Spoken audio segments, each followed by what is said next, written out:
everyone, myself Ashka Maru and our group will be presenting on the project called Sentiment Analysis on Personal Relations and Aiding Mental Health under the guidance of Professor Bhumika Shah and other team members are Desai Riva, Kapadia Hassan, Kataria Aditya and Patel Rohan. Now let's see the background of study. We all have conversations with our family, friends, partner, and colleagues where we might tell something that we shouldn't. Of course, we'll regret later only, but some people might get hurt at a level we don't know, which might result into depression and other serious mental health issues. Also, 1 in 5 will experience depression in their lifetime. Now, a person who's suffering from this mental illness will isolate himself from others and they rarely discloses their problems, tends to ignore signs of illness, and when they even wanted to consult someone, which might be costly for them. And also, there's not any mechanism to detect such activities. And so, what objectives needs to be achieved for the problem state about? That is to provide automatic feedback from the conversations to improvise interaction more effectively and positively. And as we know, a person is more likely to get depressed when also alone. So we'll be providing chat mechanism with the app also. So feasible solution for the listed objectives will be making an app that helps in improvising the relations, and that is decided by how much conversation is in the negation, hence applying sentiment analysis on converse recorded and finds possible negative aspects. Diving into the app by making it as much as interactive by taking real-time voice or text. Therefore, performing sentiment analysis, which gives the feedback in both polarities and providing suggestions to improvise. Person can also open up to AI chatbot, which will keep him motivated by suggesting activities. So from the solution, we get an idea about the features going to be there. These are the 4 features. Now this is our project description where we will be focusing on recording the conversations and applying sentiment analysis by separating the messages of the users and pre-process them, and then there provide sentiment analysis, and then we will provide feedback on the conversations, and also providing AI chatbot with which we can chat with and allows user to add a therapist for help.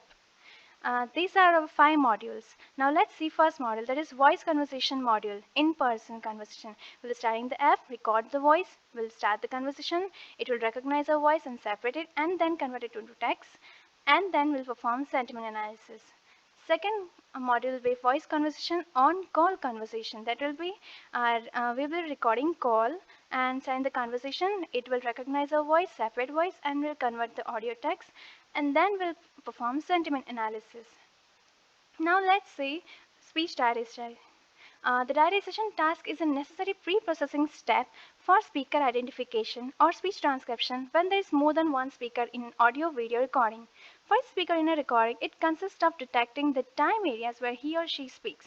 The system anonymously labels each speaker in the recording and answers the question, who spoke when? Flow of the diarization will be graphical representation. It is seen there is a speaker diarization happening on a streaming audio input.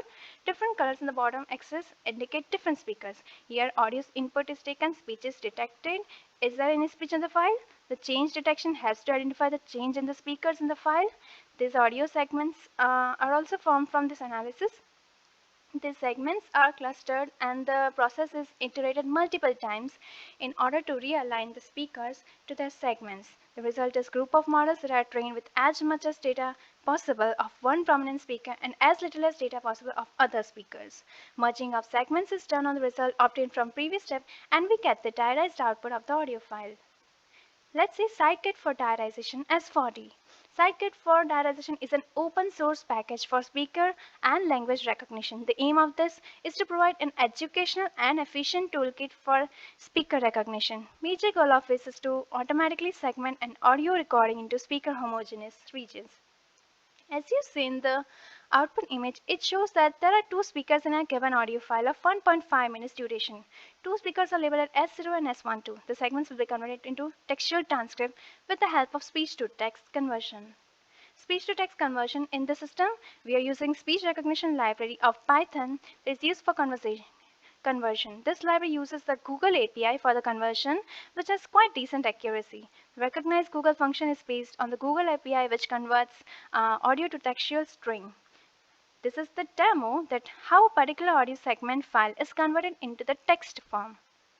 Now let's see another model, that is chat conversation, where we will be opening the chat section where all our family, friends will chat, and then separate text will be there, and then we'll performing sentiment analysis.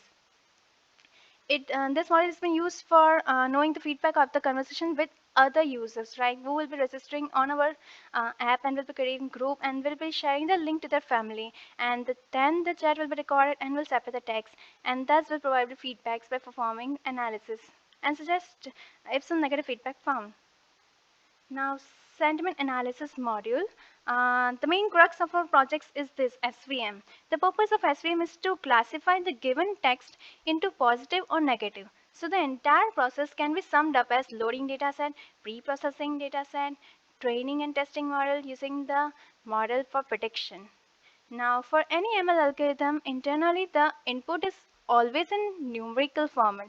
So after necessary preprocessing, the text is then vectorized to numerical form using TF-ID vectorization, which is a part of scikit-learn library. SM is considered to be one of the best models for binary classification, which makes it best fit for our purpose, that is positive and negative classification. Improved model will be output of the vectorization is input to classify. So to make the entire process hassle-free, we have used pipeline.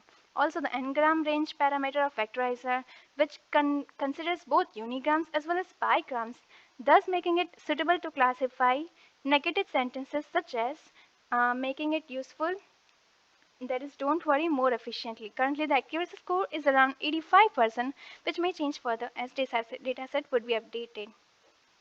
Talking about feedbacks, we have two feedbacks, sentiment analysis of individual chat and overall sentiment. These again would be represented graphically as well. Also along with the feedback, we are also providing some suggestive words which user could use if sentiment is negative. As observed, this is a simple graph kind of which user will be getting as feedback. As observed in this slide, user would be getting overall sentiment analysis of the chat.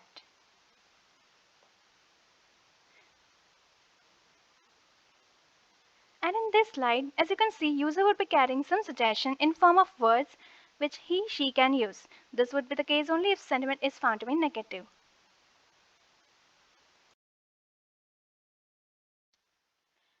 Now presenting on the module, that is AI chatbot. Nowadays, almost 30% of the tasks are fulfilled by chatbots. With examples like Siri, Alexa, it becomes clear how a chatbot can make a difference in our daily lives. Now let's see what we have used for our chatbot.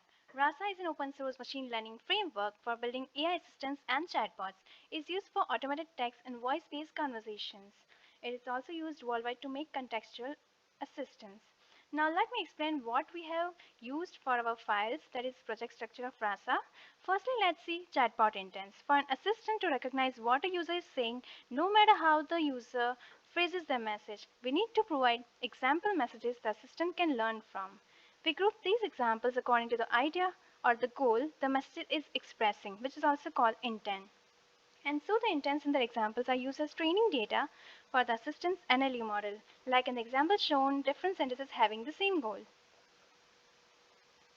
Now, chatbot domain itself defines the universe in which your assistant operates, specifies the intents, entities, laws, responses, forms, and actions your bot should know about. This file contains different intent which chatbot can detect and list of bot replies. These are the list of intents in the domain file. Also, there are actions, things that your bot can actually do. Also, see the slots that are your bot's memory. The act is a key value store which can be used to store information the user provided. Responses are the actions that send a message to user without running any custom code or returning events. Forms are a special type of action means to help your assistant collecting information from user. Now these are the stories required for the Rasa core. There is something called dialogue flow in Rasa, where Rasa core controls the flow of the conversation between you and your chatbot. So that for the flow, you need to train chatbot using these stories. Now after each message, the model will predict an action that the assistant should perform the next. This Python file has the code for your custom actions. In case you want Rasa to call external server via REST API or API call, you can define your custom actions here. Rules describe short pieces of conversations that should always follow the same path. Rules are great to handle small specific conversation patterns, but unlike stories, rules don't have the power to generalize to unseen conversation paths. It's an example of chatting of user with the bot. Now let's see psychiatrist consultation module. It will be having list of psychiatrists from where we have to select and book a session. Our report will automatically to be sent to the consultant from our feedback analysis and thus saves time and effort of the consultant. This will also be used to alert the psychiatrist in case of any suspicious activity such as continuous negative reports. Advantages: the application performs sentiment analysis on actual conversations as well as chats of the user with the relatives. The chatbot in the application also uses sentiment analysis on users' conversations and provide feedback.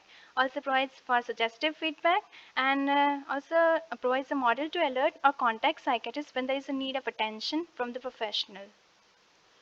See what are the limitations. As sentiment analysis and chatbot both uses machine learning, their accuracy will obviously increase with more and more usage of the model. The current sentiment model lacks accuracy in some very ambiguous text. As of now, the feature of activity tracking has not been included due to user privacy concerns. Let's see future scope. That is, the model accuracy of both sentiment analysis and chatbot can be improved with more and more of interactive learning. Domains and intents of the chatbot can be increased to cover a wide range of subjects. Besides capturing and providing feedback on negative chat, there can be a mood detecting mechanism also that will find more specific emotions of the user and give feedback accordingly. Also, mood detecting emotion, specific feedback, and activity suggestions can be given to the user through the chatbot also. After considering user privacy concerns, an effective way of tracking user activity can be added. So the conclusion is, through this application is, we wish to provide as much as virtual assistance as possible to the user. Mental health is a sensitive subject and is personal for every individual, and everyone might need a different approach, but assistance can certainly help any person maintain his or her health and lead a suffering person towards the correct treatment. Now let's see some live demonstration. Let's look at our actual working of our application. Firstly, it takes to login for existing an option to register for a new user where it will enter all the login details and with the credentials of the password. And after logging, we are taken to a home screen. Let's see one of them. There is chat analysis. It will show the analysis of the recent chat conversations with the relatives and it will show the paragraphs too. Then comes the group chat where allows user to chat with the relatives through the app to which analysis can be directly applied.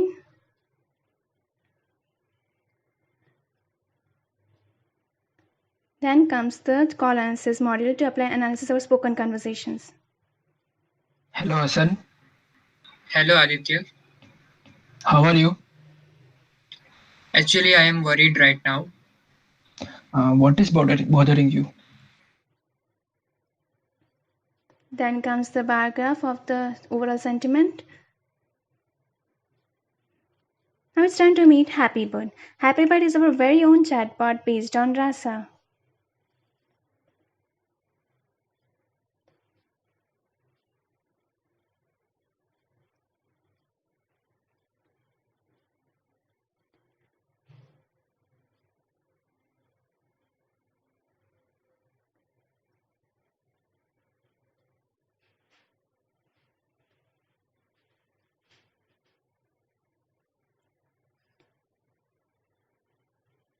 Here the user is having conversation about his concerns regarding his mother's COVID condition.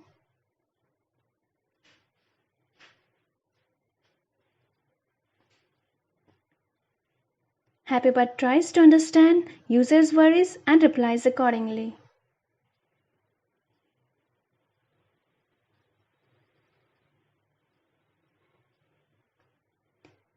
It even tries to suggest some possible actions for user to take.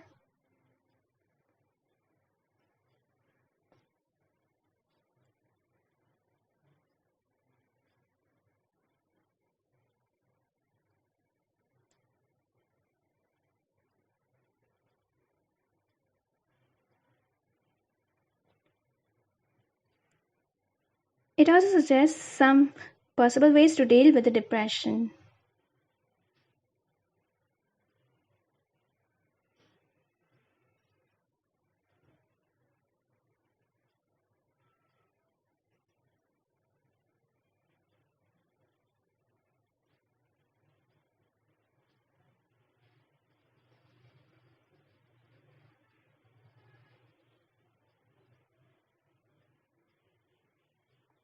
It can also fluently respond to our main domain, for example, mental health issues.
Lastly, if psychiatrist is already added by user, the statistics are emailed to the doctor.